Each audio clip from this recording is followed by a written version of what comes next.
The day they threw my research paper into the trash and called me a fraud, I stood in the hallway heart hammering and realized the only thing left to lose was my voice.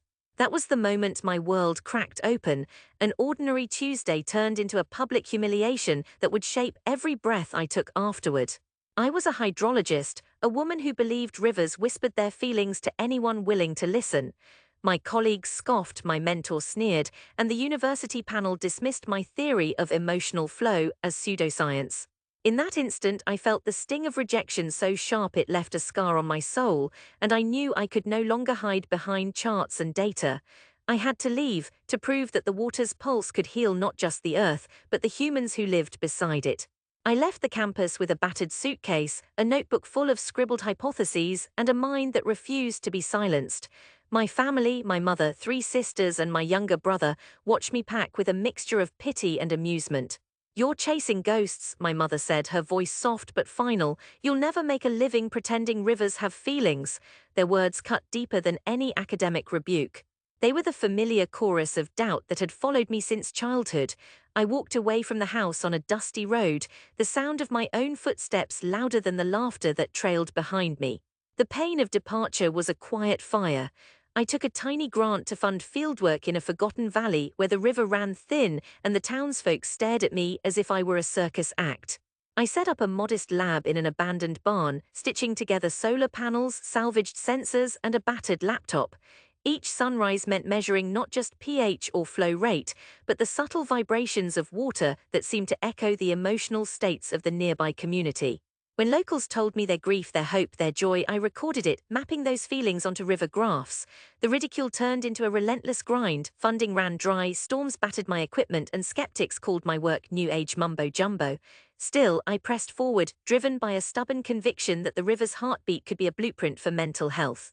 The climb was arduous, but it was also a revelation.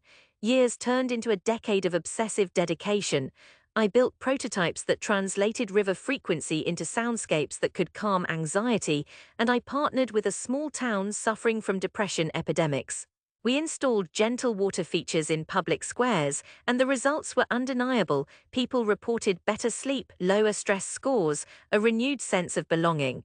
I watched as a barren, cracked landscape, once choked by neglect, unfolded into a thriving ecosystem, lush with reeds and wildlife, where children now played beside water that seemed to sing. My breakthrough came when a multinational environmental agency, initially skeptical, funded a pilot project to scale my method across 3 continents. The data, visual, emotional, scientific, spoke louder than any peer-reviewed paper ever could. Suddenly, the phrase "hydrologist who listens to rivers" was on the covers of magazines, in TED Talks, and in university lecture halls. I had turned ridicule into reverence, and the water's consciousness had become a catalyst for change. Triumph arrived with a quiet, undeniable weight. One evening, after a televised interview that broke viewership records, I received a call from my mother. "We're coming home." The invitation felt like a challenge and a redemption in one breath. I drove back to the house that had once echoed with their mocking laughter, my heart a drumbeat of anticipation and caution. The familiar porch swing creaked under my weight as I stepped onto the cracked driveway, and the scent of pine and river mud wrapped around me like an old friend. The moment of confrontation unfolded in the kitchen, where my family gathered around a modestly sized device, my latest invention. A portable water resonance emitter, humming softly, turning a simple basin of water into a soothing pulse that rippled through the room. My sister, who once scoffed at my weird business, stared at the device with widened eyes. My brother, who had called my dream an embarrassment, leaned forward, his skepticism melting into curiosity.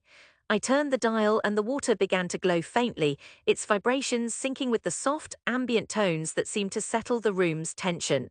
"Do you feel that?" I asked, my voice steady yet intimate, as if sharing a secret with an old wound finally being healed. My mother placed a hand on the basin, her eyes glistening. It's like the river's heartbeat," she whispered. The room fell silent, and for the first time in years the echoes of their past dismissal felt distant, irrelevant.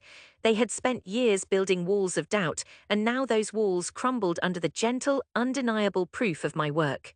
The catharsis was not in the triumph alone, but in the quiet acknowledgement that slipped from their lips, an apology that never needed to be spoken. Their eyes, once filled with ridicule, now held awe and a flicker of remorse. I realized that the greatest victory wasn't the accolades or the thriving ecosystems. It was the moment they could no longer deny the truth I had carried all those years. When I left the house that night, the stars reflected off the river I had helped restore, its waters now singing a low, steady hymn. I understood that the pain of being dismissed had forged a resilience that could not be broken, and that the love I once felt for my family had transformed into a broader compassion for the rivers, for the people they touched, and for the stubborn parts of ourselves that refused to surrender. In the end, the lesson is simple yet profound. Asterisk the world often mocks what it cannot understand, but perseverance can turn mockery into awe. The river never stopped flowing, even when its voice was ignored. It only grew louder, reshaping landscapes until even the most skeptical hearts could hear its song. And in that song, we find the unbreakable truth that our deepest convictions, when nurtured with relentless pursuit, can rewrite not only our own destiny but the very world around us.